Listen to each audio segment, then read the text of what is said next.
एक छोटे से कस्बे में एक अकेला बुजुर्ग आदमी रहता था। उसका नाम था श्रीकांत। उसकी पत्नी बहुत साल पहले चल बसी थी और बच्चे शहर में नौकरी करने चले गए थे। वो अकेला था, बिल्कुल अकेला। हर सुबह वो अपने घर के सामने एक कुर्सी पर बैठकर चाय पीता। उसके हाथ में एक पुराना, थोड़ा सा टूटा हुआ कप रहता। वो कभी नया कप नहीं खरीदता था। एक दिन एक नया लड़का, राहुल, पड़ोस में आकर रहने लगा।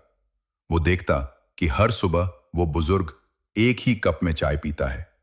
एक दिन राहुल ने पूछा, दादाजी, आप इस टूटे कप में ही क्यों पीते हो?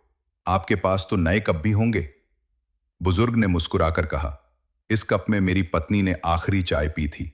उसके बाद से मैंने इसके अलावा किसी दूसरे कप में चाय नहीं पी। राहुल को ऐसा लगा जैसे कोई तीर उसके दिल में धंस गया हो। चुपचाप वापस अपने घर चला गया। अगले दिन से राहुल भी अपने घर के बाहर बैठकर चाय पीने लगा और धीरे धीरे दोनों के बीच बातें बढ़ने लगी।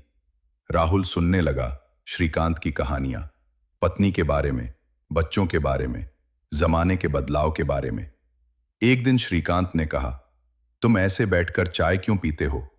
कभी कभी लगता है तुम मेरे लिए ही ये सब कर रहे हो। राहुल मुस्कुराया और बोला, हाँ दादाजी, मैं आपके लिए ही कर रहा हूं। मेरे पिताजी भी अकेले रहते हैं, लेकिन मैं उनसे बहुत कम मिल पाता हूं। आपको देखकर मुझे वो याद आ जाते हैं। श्रीकांत की आंखें भीग उठीं। समय बीतता गया। श्रीकांत के घर के बाहर अब एक कुर्सी और रख दी गई थी और वो चाय का कप, जो कभी अकेले के लिए था, अब दोस्ती की गवाही दे रहा था।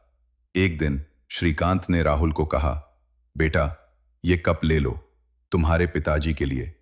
तुम उन्हें चाय बनाकर पिलाना। अकेलापन बहुत भयानक होता है, मैं जानता हूं। राहुल ने कप संभाल कर रख लिया और उस दिन से उसके हाथ में भी एक टूटा कप रहने लगा। ये कहानी हमें याद दिलाती है कि कभी कभी एक छोटा सा कदम, एक छोटी सी बात किसी के जीवन में बहुत बड़ा फर्क पैदा कर सकती है। अकेलेपन को दूर करने के लिए कभी कोई बड़ा जतन नहीं होता। सिर्फ एक मुस्कान, एक बात, एक चाय का कप काफी होता है।